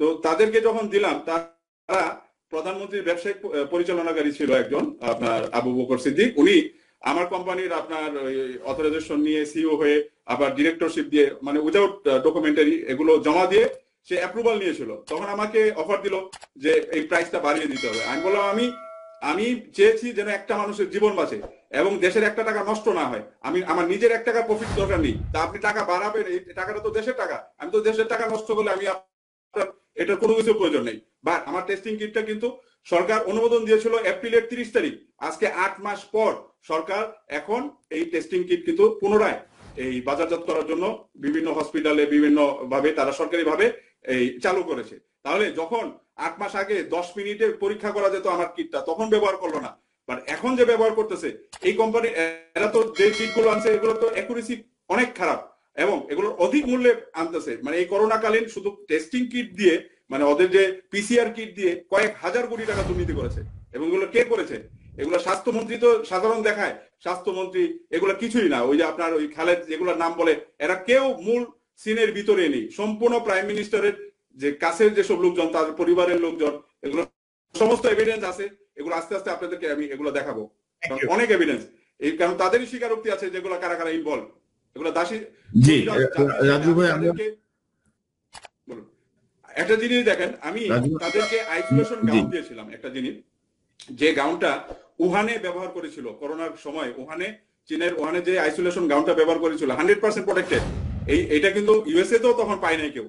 তখন আমি তাদেরকে ওই আইসোলেশন গাউনটা বললাম যে এটা আপনারা ব্যবহার করুন। কারণ বাংলাদেশে যেগুলো একটা স্বাস্থ্যমন্ত্রী পিপিই উচ্চারণই করতে পারে না, পার্সোনাল প্রোটেকশন ইকুইপমেন্ট উচ্চারণ করতে পারে না, তাকে স্বাস্থ্য মন্ত্রণালয়ে রাখা হয়েছে। তাকে আমি বললাম তাদেরকে যে এই পিপিইটি যদি ইউজ করে, এটা একটা আইসোলেশন গাউন, বাংলাদেশে কোনো ডাক্তার ইনফেক্টেড হবে না। কিন্তু তারা ওইটা প্রধানমন্ত্রীর একজন উপদেষ্টাকে এটা দিল, উনি ওই স্যাম্পলটা ইউজ করে বিদেশে এক্সপোর্ট বিজনেস করেছে। কিন্তু বাংলাদেশের মানুষের জন্য ওই কোয়ালিটি আপনার আইসোলেশন গাউন কাউকে দেয় নাই, যার কারণে বিনা সুরক্ষায় ইনফেক্টেড হয়েছে অনেক।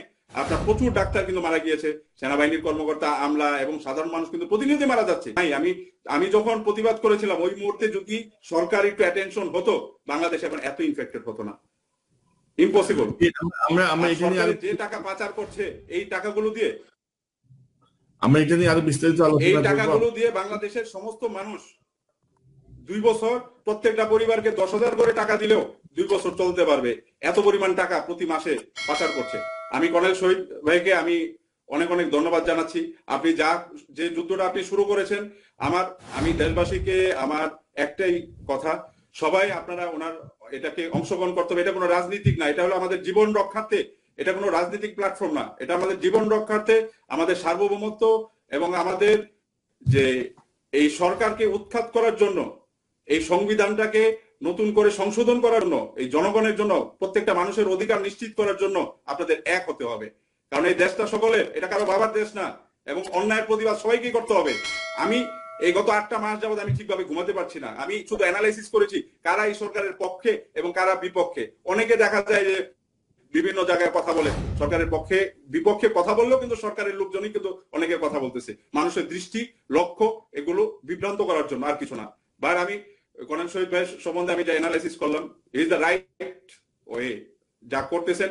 আমি অত্যন্ত আনন্দিত। কারণ আমাদের এইভাবে আপনি যেভাবে শুরু করেছেন, আপনার যারা সহযোগিতা করছে এবং আমরা সবাই সহযোগিতা করব, যত তাড়াতাড়ি গণঅভ্যুত্থান করে এই সরকারকে পরাজিত করে আপনার সংবিধানটাকে সংশোধন করা যায়, তত তাড়াতাড়ি এই দেশের মানুষ মুক্তি পাবে। আপনাদের অবশ্যই অনেক অনেক ধন্যবাদ। এবং ডক্টর কনক সারোয়ার, আপনিও অনেক ধরনের হুমকি তো আমরা সবসময় পাই, তবুও আমাদেরকে আপনি যে স্টেপটা নিয়েছেন, এই স্টেপটা যদি বাংলাদেশের অন্তত 4টা সাংবাদিক অথবা 5টা সাংবাদিক যদি এইভাবে দেশের পক্ষে, মানুষের পক্ষে যদি সত্য কথা যদি তুলে ধরতো, তাহলে বাংলাদেশের বর্তমান পরিস্থিতি এরকম হতো না। আপনাকে অত্যন্ত অনেক অনেক অভিনন্দন, আপনি যা করছেন। ধন্যবাদ। দুটি বিষয় আপনি বলছিলেন, একটি হচ্ছে রেমিটেন্স নিয়ে আপনি কথা বলছিলেন। আমি খুব সংক্ষেপে আপনার কাছে দুটি বিষয় তুলে ধরতে চাই। ডিবিসি টেলিভিশনের ওয়েবসাইটের একটি নিউজ যে 12 দিনে $1 বিলিয়ন রেমিটেন্স আসার নতুন রেকর্ড। তো আপনি রেমিটেন্স নিয়ে যা বলছিলেন, 12 দিনে $1 বিলিয়ন, এটা কি সম্ভব? করোনার সময় মানুষ তো নিজেরাই খেতে পারতেছে না। এই রেমিটেন্স গুলো কিভাবে বাংলাদেশ থেকে এই টাকাগুলো অবৈধভাবে বিভিন্ন দেশে এগুলো পাচার করে, তাদের সিন্ডিকেট আছে। এই সিন্ডিকেট গুলো খুবই ভয়ানক। এগুলো বাংলাদেশে ব্যাংকের গভর্নর, অর্থমন্ত্রী এগুলা নিজেরাও তাদের সম্বন্ধে কথা বলার কোনো সাহস নেই। এই সিন্ডিকেট গুলোর কাজই হলো শুধু এই টাকাগুলোকে বিভিন্ন দেশে পাচার করা। এই পাচার করার সময় এই ধরেন 50% একটা বিভিন্ন ধরনের ফাউন্ডেশনে যায়। এই ফাউন্ডেশন গুলো এগুলোকে আবার হোয়াইট দেখা যায় রেমিটেন্স আকারে। আবার 2% যে প্রণোদনাটা দিচ্ছে, তার মানে আপনি 1 কোটি টাকা পাঠালে আপনি 1 কোটি 2 লক্ষ টাকা পাচ্ছেন। এই আপনি যেভাবে হুন্ডির মাধ্যমে অবৈধভাবে এই যে এই টাকাগুলো পাচার করে, তখন কিন্তু একটা টাকা 1 টাকা 1.5 টাকার মতো একটা খরচ হয়, মানে টাকাটা কমে যায়। এই প্রণোদনা 2% দেওয়াতে যে দেখাচ্ছে যে প্রবাসীরা উপকৃত হচ্ছে, প্রবাসীরা তো উপকৃত কয় টাকা হচ্ছে। এইগুলো কিন্তু যে দেশের যে মুদ্রাস্ফীতি যে যখন শুরু হবে, আপনার প্রত্যেকটা যে জিনিসপত্রের ঊর্ধ্বগতি যে দাম, এই দাম তো কমাবে, আর কমার কোনো স্কোপই নেই, কারণ সবকিছুই মানুষের হাতে টাকা নেই। আপনি যে এখন বাংলাদেশের কোনো ব্যাংকে দেশের সমস্ত মানুষ যদি টাকা উঠাতে চায়, 20% জনগণের টাকা ফেরত দেওয়ার মতো কোনো টাকা অনেক ব্যাংকেই নাই, এবং অনেকগুলো ব্যাংকের মূলধন সহ হারায় ফেলেছে। এইসব টাকা তো দেশ থেকে অনেক আগেই পাচার করেছে। এই পিকে হালদারের কাছে আমি নিজেও টাকা পাই ওর কোম্পানিতে। পিকে একটা দেশ থেকে 5,000, 8,000, 3,000, 3,500 কোটি টাকা কোন ব্যক্তি ইন্ডিভিজুয়ালি চুরি করতে পারে না, এগুলো সরকারের সরাসরি হস্তক্ষেপ আছে। সরকারের ঊর্ধ্বতম যারা যেসব সিন্ডিকেট আছে তাদের সহযোগিতায় এই টাকাগুলো পাচার হয়, এগুলোর সাথে জড়িত সরকার। যখন যে দেশ চালায় সে যদি অপরাধী থাকে, তখন কোনো অপরাধী নির্মূল করা সম্ভব না, কারণ যা কিছু ঘটছে, যা কিছু করতেছে, সবকিছু কিন্তু প্রধানমন্ত্রী ইশারায় করতেছে। সবাই তো, কেউ তো মুখ খোলার কোনো সাহস নেই। যখন চোর নিজেই চুরি করে, তখন চোরের মার তো বড় গলা থাকবে। কেউ কিন্তু কোনো, সবাই যেভাবে খুশি চুরি করতেছে, কারো কোনো কিন্তু কিছুই হচ্ছে না। একটা সঠিক ভাবে কোন একটা অপরাধীকে কিন্তু চিহ্নিত করে বিচার করতে পারে নাই, কারণ মূল অপরাধী নির্দেশিত সবাই অপরাধ করতেছে সারা দেশটাকে। আপনি একটা সিম্পল দেখেন, এই পদ্মা সেতু নিয়ে দেখেন, পদ্মা সেতু দুর্নীতি বাদ দেন, এই পদ্মা সেতু একটা সয়াবিন তেল একটা দেখেন, বাংলাদেশে 110 টাকা 105 টাকার উপরে সয়াবিন তেল। এই সয়াবিন তেল যেগুলো বাংলাদেশে আমদানি করা হচ্ছে, মালয়েশিয়া থেকে যে পাম অয়েলটা নিয়ে আসে, এগুলোর সংমিশ্রণে যে তেলটা তৈরি করে, এগুলোর খরচ তো আপনার 60 টাকা লিটার হয় না। আপনার অরিজিনাল যেগুলো আপনার সয়াবিন তেল, যেগুলো সানফ্লাওয়ার অয়েল, ইউরোপ থেকে যদি করা হয়, বাংলাদেশ থেকে যদি ওগুলো ইম্পোর্ট করে বাইরে থেকে, বাংলাদেশ সরকারের যে ট্যাক্স 60%, যে আপনার 61% যে ট্যাক্স ব্যাট, এগুলো ইনক্লুড করলেও আপনার 65 টাকার উপরে হয় না। তাহলে বাংলাদেশের মানুষ এখানে একটা সয়াবিন তেলকে কন্ট্রোল করলে প্রতি বছর 2টা পদ্মা সেতু বানাতে পারে। এগুলো একটা দুইটা না, হাজার হাজার সেক্টর, মানে হাজার হাজার পণ্য, প্রতিটা সেক্টর এই ধরনের কাজ হচ্ছে। আপনি এই যে দেখেন আইসিটি সেক্টরে বাংলাদেশে শুধু একটা ওয়েবসাইট, যদি আপনার একটা ভার্চুয়াল কোডের একটা ওয়েবসাইট দিয়ে যদি 100 কোটি টাকা দুর্নীতি করে একটা ওয়েবসাইটে, এরকম কত শত শত হাজার হাজার ওয়েবসাইট যেগুলো তৈরি করেছে, এগুলো টাকাগুলো কে নেয়? নাম তো আপনাদের বলতে হবে না, এগুলো কে নিচ্ছে? প্রধানমন্ত্রীর তথ্য উপদেষ্টা কে ছিল? এতদিন তো 1 কোটি টাকার উপরে স্যালারি নিয়েছে, এখন তো টাকা নেই, টাকা নিতে হবে। এগুলো সমস্ত দুর্নীতির টাকা তো তাদের কাছেই যায়। ডক্টর রাজু, আমরা আরেকটা প্রসঙ্গে যেতে চাই, যে সাম্প্রতিক সময়ে যেটি নিয়ে আপনার সঙ্গে আমার এই অনুষ্ঠানের আগে একবার কথা হচ্ছিল, যে আপনি বলছিলেন যে সরকার এখন রিজার্ভের দিকে হাত দিচ্ছে। আমাদের রিজার্ভ তো একটি ভালো অবস্থায় আছে, প্রায় 42 বিলিয়ন ডলারের রিজার্ভ। তো এখন আমি যেটি জানি, ব্যক্তিগত পেমেন্ট করার মতো কোনো টাকা নেই, সরকার এখন রিজার্ভে হাত দিচ্ছে। তো খুব সংক্ষেপে আপনার কাছ থেকে এই বিষয়ে জানতে চাই, যে আপনি তো এটা নিয়ে খোঁজ খবর রাখছেন, কি হতে যাচ্ছে? সরকার এই আগামী বাজেটের আগে যদি রিজার্ভে যদি হাত না দেয়, তাহলে আগামী বছর কোন সরকারি কর্মকর্তাদের স্যালারি দেওয়ার মতো টাকা নেই সরকারের ফান্ডে। সরকারের বাংলাদেশে টাকা নেই, কিন্তু সরকারের অবৈধ টাকা সব বিদেশে, তা দিয়ে বাংলাদেশ আগামী 5 বছর 10 বছর চলতে পারবে। তো বাজেটের আগেই রিজার্ভ থেকে প্রকল্প ঋণ নিতে চাচ্ছে সরকার, কারণটা কি? এই জিডিপি গুলো, এই রিজার্ভ মানি গুলো, এগুলো তো অবৈধভাবে বৃদ্ধি করা হয়েছে। এইখানে রিজার্ভ মানি দিয়ে কি করা হয়? এই যে বৈদেশিক যে ঋণ গুলো নেওয়া হয় এডিপি থেকে, আমার এশিয়ান ডেভেলপমেন্ট ব্যাংকের, আমি আপনাকে 2টা প্রুফ দিয়েছিলাম যে এডিপি 800 কোটি টাকার একটা কাজ করানোর সময় আমাকে দিতে চেয়েছিল, কারণ চায়নাতে তারা যোগাযোগ করার পরে দেখে যে আমার মেডিসিন লিমিটেড ওই অথরাইজেশন ছিল ওই কোম্পানিগুলোর একমাত্র। তো তখন তারা আমাকে বলেছিল যদি আমি তাদেরকে প্রোডাক্ট দিই তাহলে ওরা এই সামগ্রীগুলো নিবে, অন্যথায় বাংলাদেশ সরকারকে ঋণ দিবে। আমি বললাম যে ঠিক আছে, যদি ঋণ দেওয়া হয় তাহলে আমার দেশই তো এটা ডেভেলপ হবে। আমি তো শপথ করেছিলাম করোনার সময় আমি একটা করে বিজনেস করবো না, আমি সহযোগিতা করবো। তখন বাংলাদেশ সরকারকে কিন্তু 100 কোটি টাকা ঋণ দিল। ওই ঋণে 800 কোটির ভিতরে 750 কোটি টাকায় কিন্তু খেয়ে ফেলছে সরকারে। তো ওই 50 কোটি টাকার মনে হয় করোনার সামগ্রীও ডিস্ট্রিবিউট করে নাই বিভিন্ন হসপিটালে। তো এই যে রেমিটেন্স গুলো ঋণ দিতে চাচ্ছে কেন? ইতিমধ্যেই 53% জিডিপির টাকা, এই রিজার্ভের টাকাগুলো ঋণ নেওয়া শেষ। আমাদের মাথা পিছু প্রায় 80,000 টাকার মতো যে এখন ঋণগ্রস্ত আমরা, এই 80,000 টাকা কিন্তু আমরা ঋণই আছি। এখন যদি এই রিজার্ভের ভিতরে নতুন করে সরকার হাত দেয় তাহলে তো আমরা পুরো ঋণই হয়ে যাব, এই রিজার্ভ শেষ হয়ে যাবে। তখন হঠাৎ করে যখন আপনার রিজার্ভ গুলো ফান্ড গুলো শেষ হয়ে যাবে, আর এই সরকারের যে মনোপলি যে বিজনেসটা অবৈধভাবে যে আপনার এই জিডিপি বৃদ্ধি, যে রেমিটেন্স যেভাবে দেখাচ্ছে, উন্নয়ন, যে প্রবাসীরা রেমিটেন্স পাঠাচ্ছে, প্রবাসীরা যদি রেমিটেন্স পাঠায় 5%, ওই 95% রেমিটেন্স শুধু সরকারের এই ধরনের আপনার অবৈধভাবে পাচার করে এটাকে হোয়াইট লেভেল করে তৈরি করে বাংলাদেশে এই রেমিটেন্স গুলো পাঠাচ্ছে। তখন কি হবে, এই জিডিপি গুলো রেমিটেন্স যে রাষ্ট্রীয়, এটা তো জনগণের সম্পদ, বাংলাদেশের সম্পদ, এই সম্পদটার ভিতরে যখন হাত দিবে, এটা যদি শেষ করে ফেলে তখন তো আমাদের আর অবশিষ্ট কিছু নেই। সমস্ত ব্যাংকগুলো খালি, শেয়ার বাজার খালি, সব উন্নয়নের নাম করে শুধুমাত্র বীজ আর ওই আপনার মেট্রো রেলের প্রকল্প এবং রাস্তাঘাট, এগুলো তো দুর্নীতি দেখতে হবে। সব বেশিরভাগই হলো আপনার যেগুলো আপনার বিদেশি যে সহযোগিতা, যেগুলো আপনার রাস্তাঘাট গুলো হচ্ছে, এগুলো তো দুর্নীতি। এই প্রত্যেকটা সেক্টরে আপনার যেখানে এই 80% যদি দুর্নীতি হয়, এই জিডিপির এগেইনস্টে, এই রেমিটেন্সের এগেইনস্টে তো এই ঋণগুলো নেওয়া হয়েছে আপনার প্রত্যেকটা বিদেশি সংস্থা থেকে। এই ঋণগুলো নেওয়াতে এখন এগুলো লাভটা কার হচ্ছে? জনগণের হচ্ছে না জনগণের ঋণের বোঝা বাড়তেছে এবং যে গরিবের সংখ্যা যেভাবে বাড়ছে, কর্মবিহীন হচ্ছে, প্রতিনিয়ত যে দ্রব্যমূল্য যেভাবে বৃদ্ধি হচ্ছে, এগুলো নিয়ে তো কেউ, সবাই শুধু রাজনীতি করে। এই দেশের মানুষের জন্য তো কথা বলতে হবে। তো এইভাবে আমরা চাই আপনি শহীদ ভাই, আপনি এমন একটা সংবিধান বাস্তবায়ন করুন যে বাস্তবায়ন করলে মানুষের উপকার হবে, এই দেশের উন্নয়ন হবে, দেশের সুরক্ষা হবে, মানুষের নিরাপত্তা নিশ্চিত করা যাবে। যখন মানুষের এই করোনার সময় মানুষের যেখানে নিরাপত্তায় ঘাটতি, মানুষের যেখানে চিকিৎসা সামগ্রী নেই, মানুষের যেখানে ঘাটতি, সেখানে সরকার বাহিনী সরকারের ইনস্ট্রাকশনে এই যে বিভিন্ন ধরনের দেখেন এক একবার এক একটা নাটক দিয়ে দেখায়, কোন সময় ধর্ষণ, কোন সময় ভাঙচুর, কোন সময় ওইটা হামলা, মসজিদে হামলা, কোন সময় এই মাদ্রাসার এগুলো নিয়ে যে জঙ্গি তৎপরতা, কোন সময় আপনার মেজর সিনহাকে হত্যা করে, কোন সময় রায়হানকে হত্যা করে, একটার পর একটা কিন্তু নাটক তাদের এগুলো থাকেই। এগুলো কিন্তু দেশের সরকারের উচিত কি, মানুষের উন্নয়নের জন্য কাজ করা, মানুষকে ভালো কথা বলা, সত্য কথা বলা। কিন্তু মানুষকে যে প্রতিনিয়ত বিভ্রান্ত যে তথ্য দিয়ে মানুষের সময় যেভাবে নষ্ট করা হচ্ছে, দেশের উন্নয়ন তো কিছুই হচ্ছে না। শুধু দেখা হচ্ছে যে দেশের উন্নয়ন, প্রকৃতপক্ষে দেশে এখন আমরা অনেক দিক দিয়ে পিছিয়ে গেছি। প্রতিটা সেক্টরে দেখেন শিক্ষা ব্যবস্থাটা পুরো ধ্বংস করে ফেলতেছে। এগুলো থেকে আমাদেরকে বের হতে হলে আমাদের সংবিধানটাকে এমন ভাবে সংশোধন করা প্রয়োজন যে বা যারা সাথে সাথে জড়িত তাদেরকে জনগণ যেন সাথে সাথে তাদেরকে শাস্তি দিতে পারে এবং সঠিক জবাবদিহিতা নিশ্চিত করতে হবে। যতক্ষণ পর্যন্ত সঠিক জবাবদিহিতা নিশ্চিত না হবে তখন দেশের মানুষের ভাগ্য কখনোই পরিবর্তন হবে না।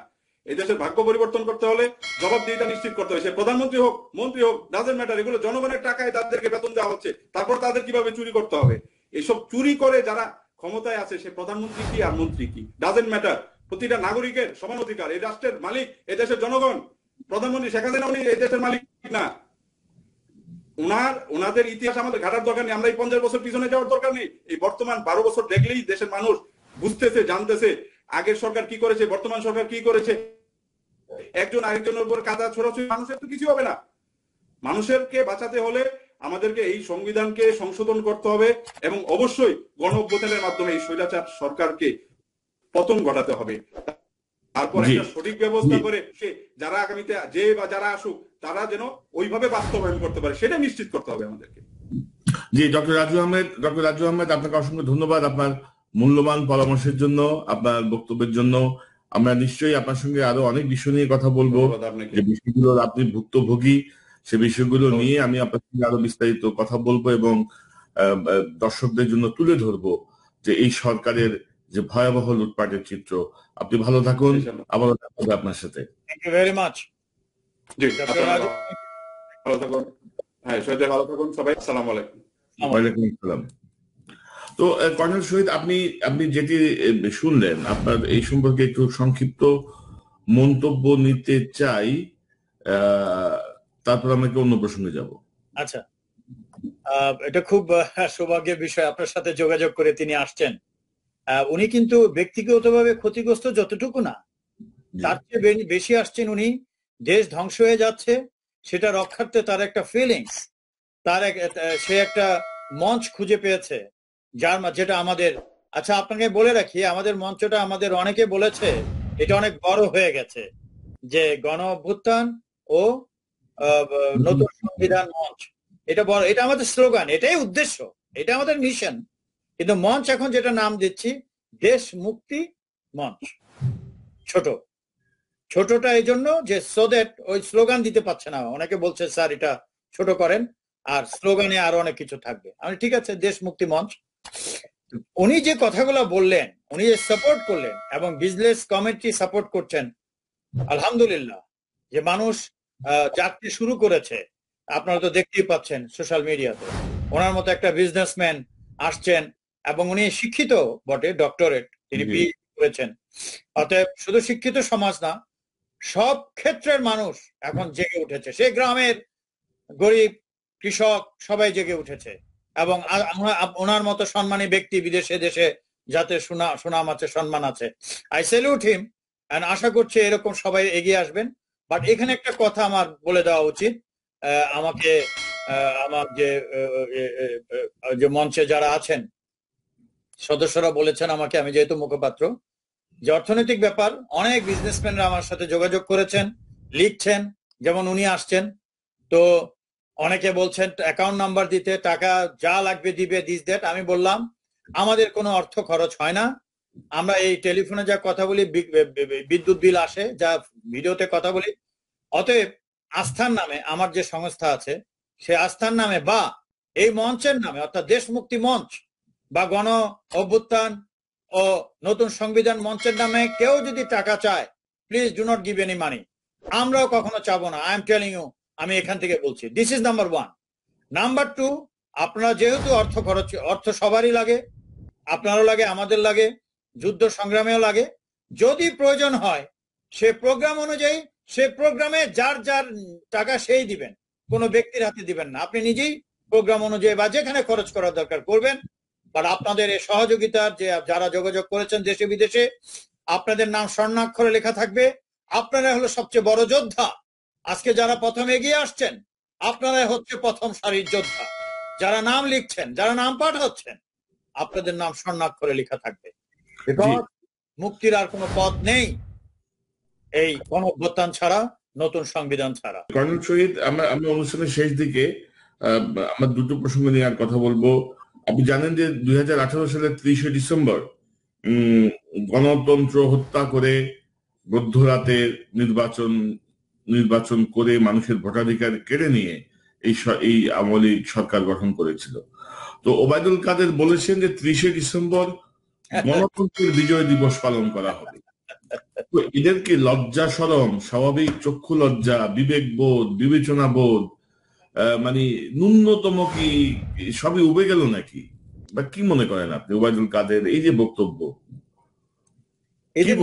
এদের নাম নেওয়াটা ঠিক না। ওবায়দুল কাদের, ইন্নালিল্লাহ, এ সম্বন্ধে আমি আগেও বলেছি, এদের লজ্জা শরম, এরা হলো এদের মাছের চোখ না কি বলে জানো, যাদের মানে চোখ হয় না, কি বলে, পলক পড়ে না।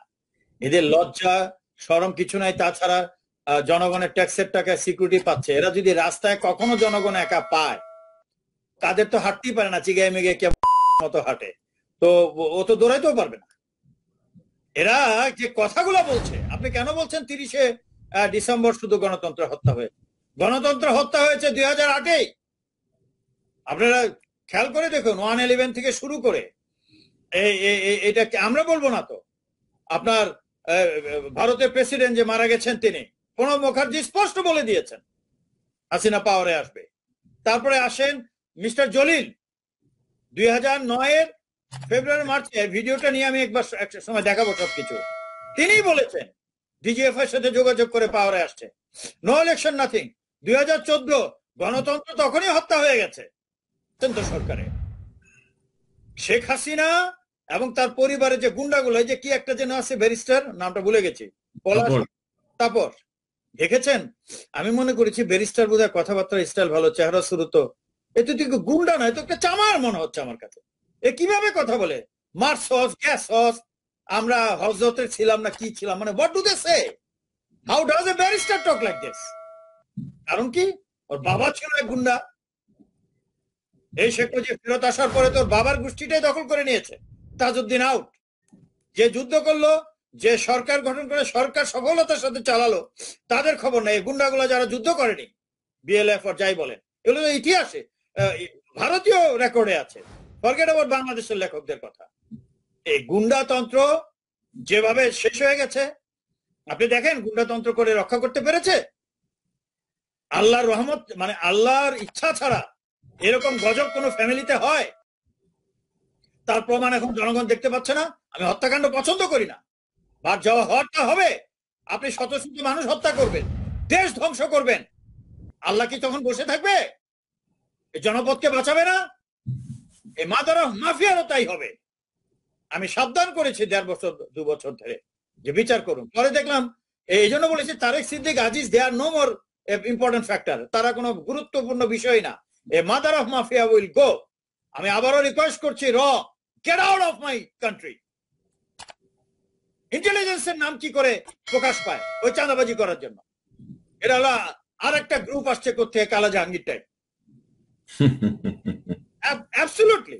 আচ্ছা, আপনি দেখেছেন, শুনেছেন পৃথিবীর কোন দেশে যে অমুক বাংলাদেশে ডিজিএফআই ইন্টেলিজেন্স আমেরিকায় আছে বা ব্রিটেনে আছে বা ইন্ডিয়াতে আছে? এটা কোনো নিয়মই নাই। এটা ডিপ্লোমেসিতেই পড়ে না।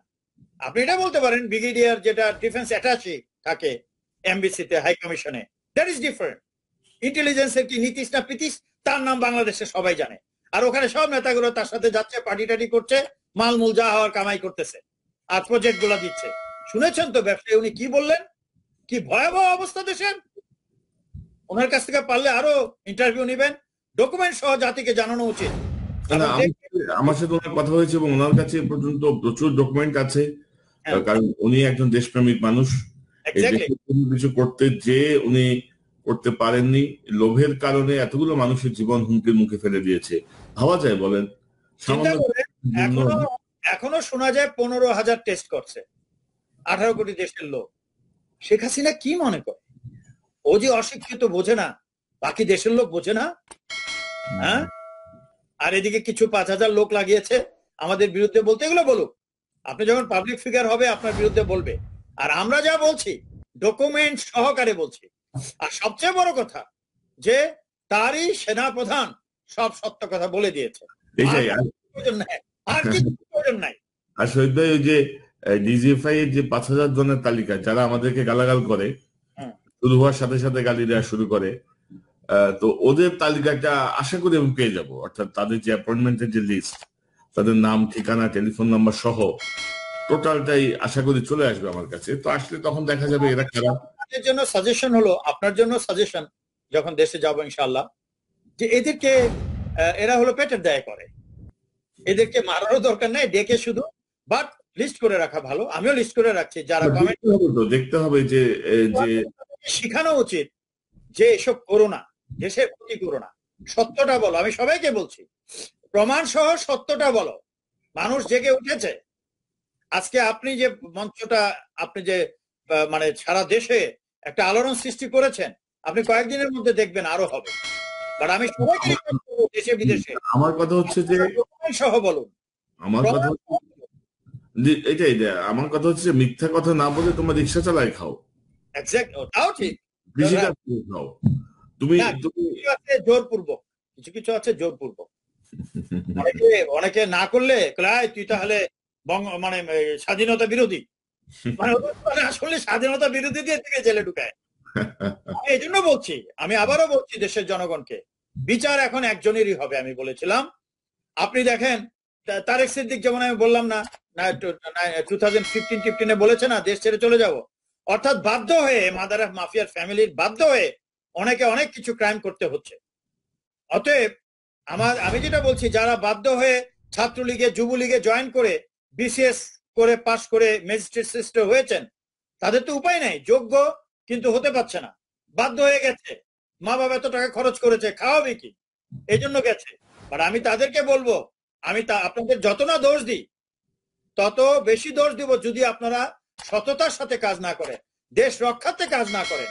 যে খারাপ কাজটা করে আপনাদের ম্যাজিস্ট্রেট করলো, সে খারাপ চরিত্রটা যেন না থাকে। ভালো কাজটা করুন, আপনার যোগ্যতা প্রমাণ করুন, তাহলে আপনাদের কিছু করা হবে না। আমরা বলবো না যে শেখ হাসিনা রিক্রুট করেছে, একে ধরো। কেননা মারামারি, কাটাকাটি, পালা বদল হতে হতে দেশ একদিন ধ্বংস হয়ে যাবে। ইসলামে আছে যে ক্ষমাটা বড় জিনিস, ক্ষমার যোগ্য কাজ করুন, যেন আমরা আপনি বলতে পারেন যে আমি বাধ্য হয়ে এসেছিলাম কিন্তু আমি খারাপ কাজ করিনি। খারাপ কাজ করবেন না, আপনি যে পার্টিরই হন। এখন একটাই ক্রিমিনাল বাংলাদেশে, এই মাদার অফ মাফিয়া। আমার চোখে আর কেউ ক্রিমিনাল না। আমি আজকে মুখে বলে দিলাম, এই মঞ্চ জয়ী হয়ে আসবে, এসে গেছে। আমি বলবো না কালকেই পড়ে যাবে, পরশু পড়ে যাবে, কালকে ওরই হয়ে যাবে। নো, স্পেসিফিক টাইম যেদিন বলবো সেদিনই, বেশি দূরে নয়। কেননা হঠাৎ করে নামবো, হয়তো একজন যে গাড়ি পুরাবে, 10টা গাড়ি আওয়ামী লীগ পুরায়, তারপরে দিবে সব শেষ করে আমাদের সংগ্রাম। আমরা দেখেছি। নো, আমরা যখন নামবো শেখ হাসিনার পালাবার পথ থাকবে না। Is the only criminal now in the country, she is the only target. আমি এমনকি বিচার বিভাগে যারা ক্রাইম করছেন, এই যে আমার সবকিছু থাকা সত্ত্বে আমি কোত্থেকে 17 কোটি 40 কোটি কিসের একটা কেস আমাকে 9 বছরের দিল। আরে ভাই, আমি ছিলাম ওই কোম্পানির চাকরিরত, আমি 5 লক্ষ টাকা আমাকে বেতন দিত। যদি কোনো ট্যাক্স ফাঁকি হয় তাহলে তারেক সিদ্দিকের ওয়াইফের হবে, তারা তো শেয়ার হোল্ডার কোম্পানির, বা আমার ওয়াইফের হবে। আমার কেন হবে? আমি কিসের ট্যাক্স এত টাকা দিব? 5 লাখ টাকা বেতন পেতাম। তাছাড়া এই কোম্পানি 2টা ব্যবসা করেছে জমি বিক্রি করে। আপনার বোধহয় পলিসি জানা উচিত। জমি বিক্রির সময় যে গেইন ট্যাক্স এবং অন্যান্য ট্যাক্স দেওয়া হয় সেটা দেওয়া হয়ে যায়, সেটা আর দ্বিতীয়বার ট্যাক্স দেওয়া হয় না। বাট যদি কোনো মনে করেন জমি আমরা বিক্রি করেছি মনে করেন 5 টাকায়, কিন্তু দেখানো হয়েছে হয়তো 2.5 টাকা, মানে যতটুকু ট্যাক্স দেওয়া দরকার, বাকি টাকাটা 10% দেওয়া যায়। কিন্তু সেটা হওয়ার আগে সেটা তো আমি 18, 19 বা 20 কোম্পানি তো বন্ধই করে দিয়েছে তারেক সিদ্দিক। সে কোম্পানির তো ট্যাক্সেরও কিছু নাই। এটা কোত্থেকে আসছে? কোথায় লিমিটেড তো ট্যাক্সই নাই। তারেক সিদ্দিক বন্ধ করে দিয়েছে হাইকোর্টের মাধ্যমে 2018 4 তারিখে। এই যে তবু আমি কোর্টগুলাকে বলবো, আপনারা যতই অন্যায় করে ফেলছেন আজকের থেকে আর করেন না। যা আইনে আছে বা আপনাদের বিবেক অনুযায়ী বিচার আচার করুন আজকের থেকে। পুলিশ বাহিনীকে বলছি, আপনাদের ভিতরে তো আপনারা বুঝতে পারবেন কে ভারতের নাগরিক যারা পুলিশে এসছে। দেখলাম কোন এলাকার 145 জন রিক্রুট হয়েছে, অথচ একজনের নাম নাই ওই এলাকায়। তার মানে কি? হয় এটা গোপালগঞ্জের রিক্রুটমেন্ট, না হয় দেশের বাইরে থেকে রিক্রুটমেন্ট। যে পুলিশে যারা আছেন আপনারা তো বুঝতে পারবেন, ডরমেটরিতে যে থাকেন আপনারা বা পুলিশ অফিসার যারা আছেন, ধরে ফেলুন। এই কাজগুলো করলে আমরা বুঝবো আপনারা বাধ্য হয়েছিলেন মাদার মাফিয়ার জন্য, কিন্তু আপনারা সততার সাথে কাজ করেছেন। আজকের থেকে সেটা শুরু করুন। আমি কথা দিচ্ছি, মাদার অফ মাফিয়া ছাড়া আর কঠিন যদি কোনো অন্যায়কারী কেউ এসে থাকে, তাদের বিচার ছাড়া বাকি যারা আছেন আন্ডার কমান্ডে বাধ্য হয়ে আপনাদের এগুলো করতে হয়েছে। বাট সততার সাথে কাজ করেছেন, মানে রিক্রুটমেন্ট হয়তো অন্যায় ভাবে হয়েছে, কিন্তু কাজ করেছেন সততার সাথে, মাফ করে দেওয়া হবে। আমি এটাও বলেছি, বিজনেসম্যান রেজে আজকে বিজনেসম্যান বাধ্য হয়ে দেশের বাইরে আসছে, যেভাবে আমি আমার অর্থতত্ত্ব সব আটকিয়ে ফেলেছে। এখন সব টাকা পয়সা দেশে, আর এখন আবার ট্যাক্সের জন্য দেখাচ্ছে। সো এই যে বিজনেসম্যান যারা আছেন, আমি আবারও বলছি, 1.5 বছরের মধ্যে টাকা এনে দেশে একদম ইন্ডাস্ট্রিতে ভরে ফেলুন। আপনাদের কাছ থেকে প্রশ্ন করা হবে না কোত্থেকে টাকা আসছে। কিন্তু এটা যদি আমি সুবিধা না দিই, পরে দেখা যায় আপনারাও মরে যাবেন, ওই টাকা বিদেশে ব্যাংকে পচে যাবে, যা বছরের পর বছর হয়ে আসছে। দেশকে বাঁচানোর জন্য প্লিজ এগিয়ে আসুন। শহীদ পুলিশের প্রতি সততার যে আহ্বান, তার সঙ্গে আমি বলতে চাই বাড়াবাড়ি যেন না করেন। একটা জিনিস যোগ করতে চাই, অর্ডার আসতে পারে, অনেকের অনেক রকম উদ্দেশ্য থাকতে পারে, কিন্তু আপনি বাড়াবাড়ি করবেন না। আপনি আইন জানেন, আপনি আপনার পোশাকের মর্যাদা জানেন, আপনি আপনার শপথ জানেন। তো কর্নেল শহীদ, আমরা আজকে অনুষ্ঠান শেষ করতে চাই। শুধু বলবো, ওই যে আপনি যে বলেছিলেন ওই যে কি নাম জানেন রিটায়ার অফিসারদের, যেটা রাওয়া, জি, I will request upon all the retired officers, please establish your own RAWA in every DOHS. Organize yourself. আপনারা আইসোলেটেড হয়ে থাকেন না। যদিও আমাদের যে বাসা বাড়িগুলো, যে ফ্ল্যাট, এক পাশের বাসাকে আমরা চিনতে পারি না, একসাথে হয়ে যান। পুলিশ বা অন্য কেউ যদি আসে অন্যায় ভাবে, একসাথে দাঁড়িয়ে যান। আই এম টেলিং ইউ, আপনারা নিজস্ব র করেন, ওই র থেকে সবাই নাম উঠিয়ে নিন। চালাক দেখি শেখ হাসিনা নিজেই প্রেসিডেন্ট হোক, অথবা কি নাম আজিজ, তারাই হোক প্রেসিডেন্ট। ডিএইচএস এ একটা বড় আছে, রিউনিয়ন হল টাইপ আর কি, হল রুম আছে। তো সেটা রাওয়া হয়ে যাক প্রত্যেকটা ডিএইচএস আলাদা আলাদা, এবং দরকার হলে প্রতি 3 মাসে সকল ডিএইচএস এর অফিসাররা একটা রাওয়া, তারা নিজস্ব রাওয়া করবে। আর ওই রাওয়ার দরকার নেই, চালাক এটা সরকার, শেখ হাসিনা প্রেসিডেন্ট হোক। সবকিছুর সলিউশন আছে। আপনারা military officer, please prove that till death you all are tigers. আপনাদেরকে কিক দেওয়া হয়েছে, you remain prepared to kick it back. Kick it back. Otherwise, You will die as a coward. That is not expected out of the backbone part of a country. We are the backbone, not only military. সকল শিক্ষিত সমাজ, সকল কৃষক সমাজ backbone ধ্বংস করে দিচ্ছে শেখ হাসিনা। শিক্ষা ব্যবস্থা ধ্বংস করছে কেন? সবাই যেন তার মতো অশিক্ষিত হয়, চুরি বাটপারি করে। প্লিজ, আমি আবারও বলছি, ডিভাইস আপনারা নিজেরাও জানেন, সবাই সেনাবাহিনীর লোক, যে কি করে নিজেকে রক্ষা করতে হয়। How to protect yourself against your enemy. You have seen the threat perception. What is the threat before you? Organize. Please don't delay. Don't delay. Thank you very much. জি, কর্নেল শহীদ, আপনাকে অসংখ্য ধন্যবাদ আপনার মূল্যবান সময়ের জন্য। আবারও কথা হবে ইনশাআল্লাহ। দর্শক, আপনারা যারা এতক্ষণ অনুষ্ঠান দেখলেন, আপনাদের সবাইকে ধন্যবাদ জানাচ্ছি। অনেক বিষয় নিয়ে আমরা কথা বললাম, সামনে ইনশাআল্লাহ আরো কথা বলবো। আমাদের সকল প্রচেষ্টা আপনাদের কাছে সত্য বিষয়টি তুলে ধরার জন্য, যেন আপনারা আপনাদের মেধা খাটিয়ে আপনাদের মননে আপনারা বুঝতে পারেন যে বাংলাদেশে কি হচ্ছে এবং এর থেকে আমাদের মুক্তির জন্য আপনাদের করণীয় কি। দর্শক, ভালো থাকুন, আবারও দেখা হবে ইনশাআল্লাহ। আসসালামু আলাইকুম।